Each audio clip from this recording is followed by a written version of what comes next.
welcome back to my channel. Hi guys, hi everyone. Join me in this video because this is really interesting. And my name is Kate. I'm a hypnotherapist and I talk all about subconscious mind, triggers, behaviors, limiting beliefs, and everything about your mind so that you can learn more. You can get a different perspective of how your body and your mind works and what is the connection between them, because we are all very connected. So the topic today is fear of authority.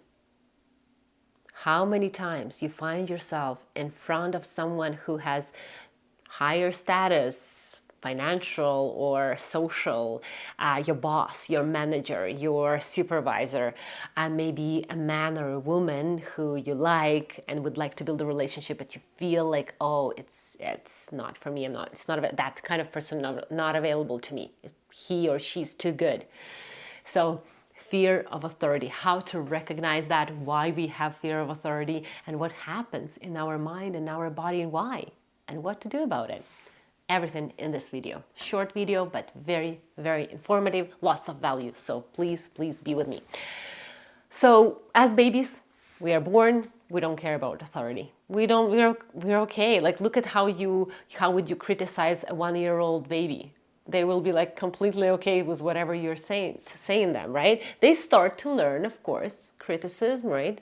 But if you tell them for the first time when they're like 1 or 2, they're gonna laugh. They're not gonna even understand, right? Unless they've heard it so many times. So now they become very conscious about that. So when babies are born, they don't care about authority, right? Because they believe that everyone is equal and they are as good as anyone else.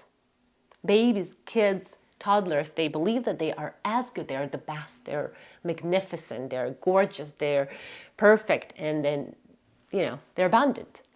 So that's what happens. But in the course of the first 10, 20 years, we start to learn that no, authority has the power. Authority makes decisions for us.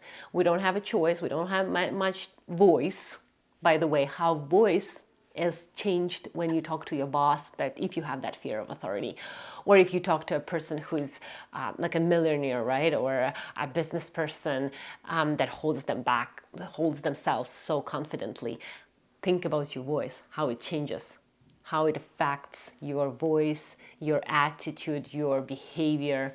So we learned that authority has the power to change our life, has the power to make decisions for us. And it can be your mom or it can be your dad, but when we grow up, we carry that fear and it shows up in our jobs, in our careers, in our businesses, and in our everyday life, and in our relationship as well. So what are the symptoms, of the fear of authority? How can you know if you're afraid? You'll become shy and intimidated when you are in the presence of that person. And I want you to really think about that person. Put that person, like the image of that person in your mind. Maybe it could be also someone who you admire. Like you admire that person and their qualities and how confident they are, how safe and self-assured they feel in this world.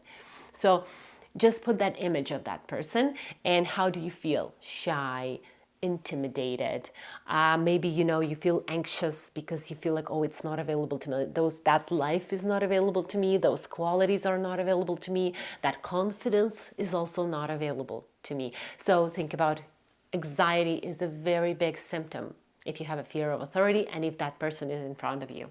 Maybe it's a group of people, maybe, right? So you feel fear of what's going to happen, what that person is going to say. You have that symptom. It's usually like, so you're not in the present. Sometimes people and that happened to me as well, when I would go and talk to my boss, right? I would be so self-conscious that I wouldn't be in the present, so I wouldn't even listen to what that person would say, and I would be just going into the future, what I'm going to say, how do I say that, so the next symptom is being very self-conscious about your words and the phrases that come out, how you express your feelings, express your knowledge, express your emotions, express your opinion. So you become so self-conscious that the words are stuck. It's like you don't know, you question, you're doubting yourself. You don't know what to say, and because you don't know what to say, the words don't come out. Or if they come out in a blabber, so that it's like, it's just too much of talking sometimes. So that's one of the symptoms of the sphere of authority, right? Another one is feeling like you're not good enough. Feeling like you're not good enough, being self-conscious about how you look like, how you dress, how you position yourself, your posture. You're so self-conscious about that you don't even realize that you are not in the present. You're completely gone into your own world. And because you're not in the present, you may miss an important information, right? And that when for example, your boss is talking to you and you're not in the present because you're so worried, so anxious, that you miss the whole information, and then that creates miscommunication. And then when miscommunication happens, other problems surface. So yeah, do you have those symptoms? Do you feel like you're like, oh, sometimes your body is tense. You're sitting like a little girl or a little boy in front of your mom or dad. That's how we sometimes sit in front of our supervisors, managers, like, folding hands, between our knees, and like waiting for something bad to happen, waiting for criticism, and waiting for rejection. Why we have this fear of authority is because we are afraid of abandonment and rejection. At some point in our life, we learned that if we don't deserve the attention and the approval of authority, we will be rejected and we will be abandoned. And that's like the end of the world. When you're a child, you will die if you're abandoned, right? The same happens when you are an adult. When you're 35, 45, 55, even 65, you can still get very intimidated, very shy, very tense in front of the authority, in front of your manager, or maybe it's just in a relationship. Some people feel like that with their partners even, because they feel like the partner is the authority. Yes, which shouldn't be like that. Relationship are very equal, right? No matter what responsibility each of the partners have, there should be a mutual respect, right? And the feeling of this easiness, lightness, right, in the relationship, that you can say anything you want. You don't have to, to think about that. It just comes out. Your language flows. The same with your emotions, the same with your reactions, the same with your words. So if that happens, the fear of rejection and the fear of abandonment is the biggest root of the fear of authority. And how do you overcome that? How do you really understand that fear and kind of come out of it, right? And many people will tell you, oh, work on your confidence. Yes, it helps, right? But let's take a faster approach. So I want you to do this little practice. I want you to imagine that person that you are fearful of their authority. You feel you're like fearful of their power that they hold over you or over the people around you and over the whole environment. So when you are imagining that person, I want you to put that person in front of you. Look at that person. In your mind, you can do whatever you want. You don't have to be intimidated, right? Because in your mind, you can get that image out of your head really quickly. So when you imagine that person in front of you, sitting on a chair maybe, or on a couch right in front of you, think about the qualities that scare you so much. Or maybe what makes you tense. What about that person that you like? Maybe you want to be the same, but you feel like, oh, it's not available to you, or like we will never be able to be like that. So think about those qualities. Maybe it's a confidence, maybe it's a self-esteem, maybe it's abundance, maybe whatever it is, right? Knowledge, right? Expertise. Usually you already have those qualities. Usually when you are fearful of someone, you already have that quality. It's just sleeping inside of you. But because it's like a mirror, and that's why you're so afraid, because it kind of brings up all of these emotions, and those emotions are subconscious, right? All the fears are coming from the subconscious mind. So when you are looking at that person, imagine that you told that person everything, how you feel. Tell that person in your mind how much you're afraid, how much tension you feel in your body when you're in their presence. Tell them in your mind, you can say them anything. And I want you to really do that.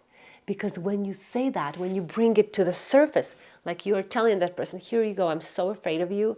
Like every time you talk, I cannot say a word. I feel like my throat, I have a lump in the throat. I feel like I have so much to say, but the words don't come out. So I feel stupid.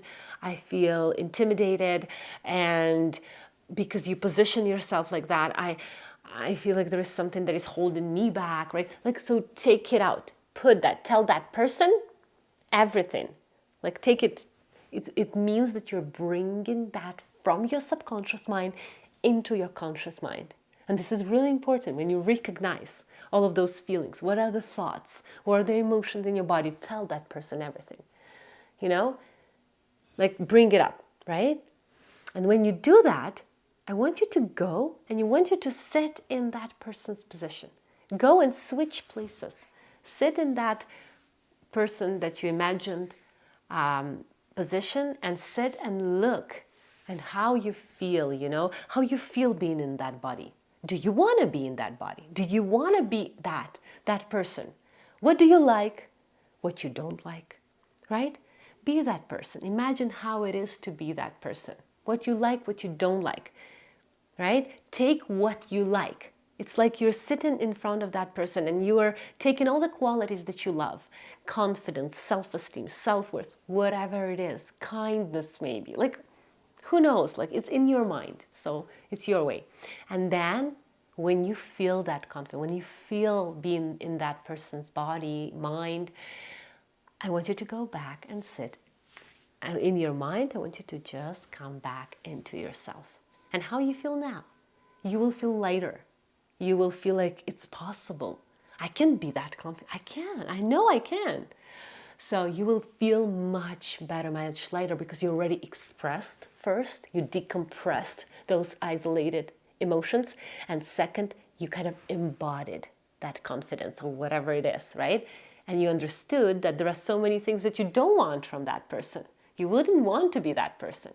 So you're becoming very grateful of who you are. So that's like a little inner work practice that you can do by yourself. You can be your own therapist. So I hope you like it. Please subscribe. My videos are coming out very regularly. You will learn about these little tips and tricks and exercises, little inner work practices that can help you become you. So be healthy. Bye-bye.